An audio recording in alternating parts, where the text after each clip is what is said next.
Simon Cowell's story begins in a seemingly perfect family setting, but one that lacked emotional warmth. Born on October 7th, 1959, in Lambeth, London, Simon was raised in the affluent town of Elstree, Hertfordshire. While his family enjoyed financial security, they were emotionally distant. His mother, Julie Brett, a former ballet dancer and socialite, was admired for her grace, but emotionally unavailable to Simon.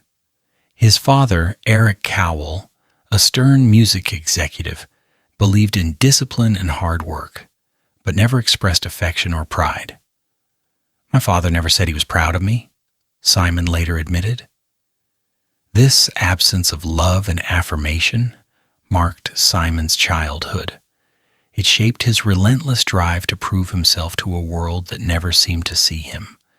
Simon's yearning for validation would later fuel his rise to fame, but also leave deep emotional scars.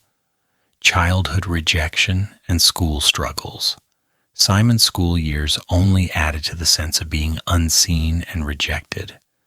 At Radlett Preparatory School and Dover College, Simon was considered a problem child. He didn't fit the system, which valued conformity and good grades. Simon wasn't unintelligent. He was simply bored by the rigid structure of school. This led to constant clashes with teachers who saw him as difficult rather than different.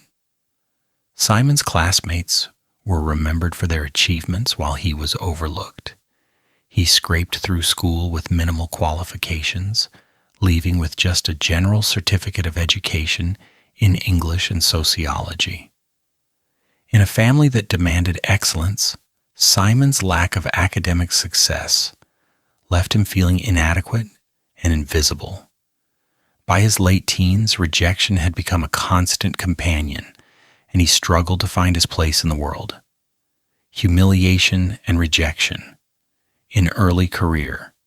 Simon's early career mirrored his childhood experience of being overlooked. After leaving school, he tried various odd jobs, but struggled to find any direction. At 22, he found himself working in the mailroom at EMI Music Publishing, an entry-level position in the music industry.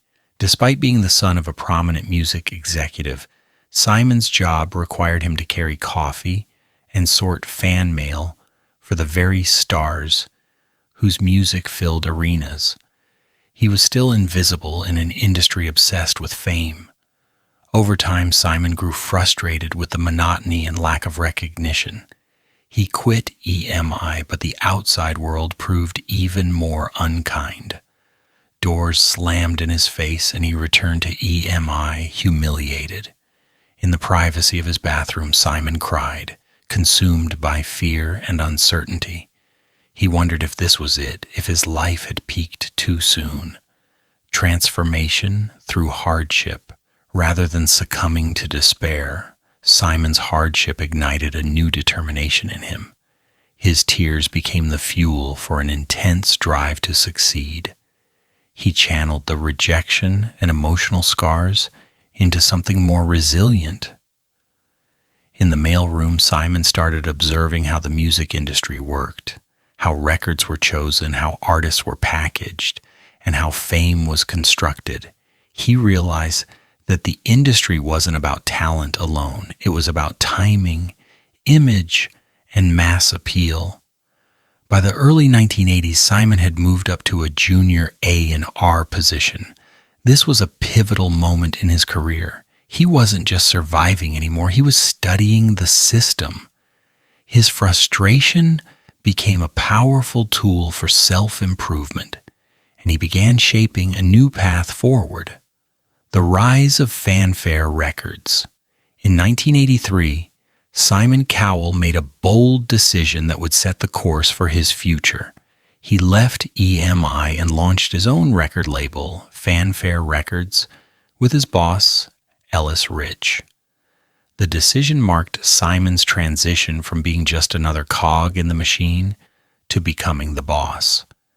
Fanfare had early success, with novelty pop hits like So Macho by Sunita, which became a chart-topping sensation. Suddenly, Simon was no longer invisible. He was hosting parties, shaking hands with industry leaders, and enjoying the sweet taste of success. The money came quickly, as did the extravagant lifestyle, expensive dinners, flashy clothes, and a reputation as a young mogul. For Simon, this success was more than just financial. It was a way to escape the emotional neglect he had endured growing up. A desperate rebuilding. Despite the crushing weight of his failure, Simon Cowell refused to give up. The bankruptcy had nearly broken him, but Simon's resolve was stronger than ever. He started over, taking meetings he didn't want to take, pitching ideas to people who had written him off. He accepted small consulting gigs, doing anything he could to survive. While the industry had written him off, Simon's inner drive pushed him to rebuild.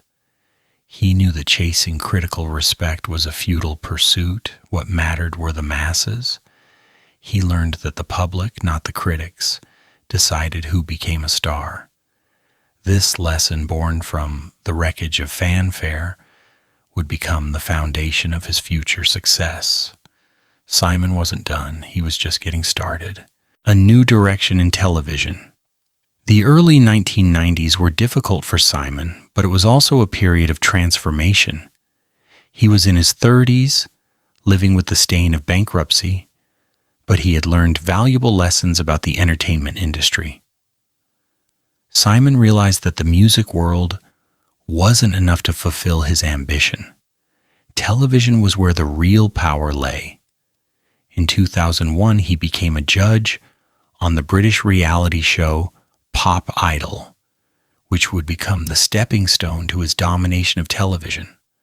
The show's massive success paved the way for American Idol, The X Factor, and Britain's Got Talent.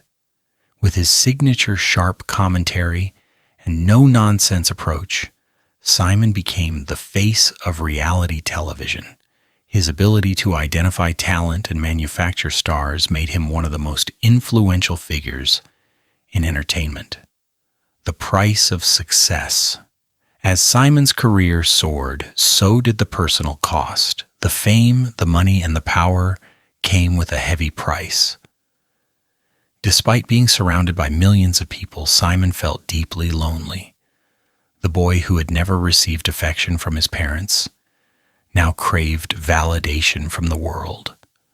His relationships were strained, and he struggled with the pressure of being in the spotlight.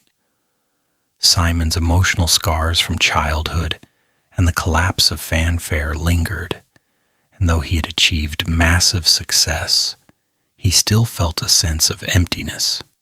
The ruthless, driven man who had climbed to the top of the entertainment world was now grappling with the realization that success couldn't heal the wounds from his past.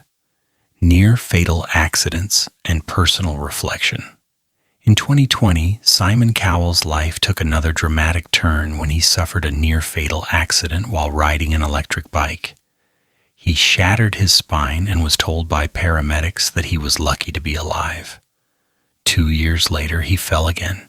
Same accident, same bike.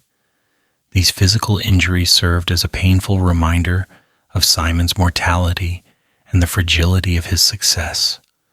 But the real impact was emotional. For someone who had spent a lifetime focused on building his empire, the accidents forced Simon to slow down and reassess his life. He became more protective of his time with his son, Eric, terrified the time was running out.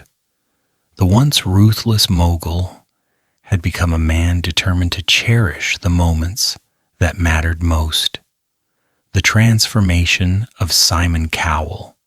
Today at 65, Simon Cowell is a very different man from the one who once ruled the entertainment industry with an iron fist. He has endured personal and professional challenges that have changed him in ways that fame and fortune never could. He has learned the hard way that no amount of power can shield a person from life's cruelties. Simon no longer craves the approval of the masses.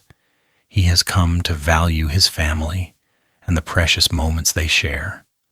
Though his body may be broken, his spirit is unrecognizable from the boy who once wept in the bathroom of his childhood home. Simon Cowell's journey is one of triumph, failure, and transformation, a story of a man who, despite everything, refused to give up.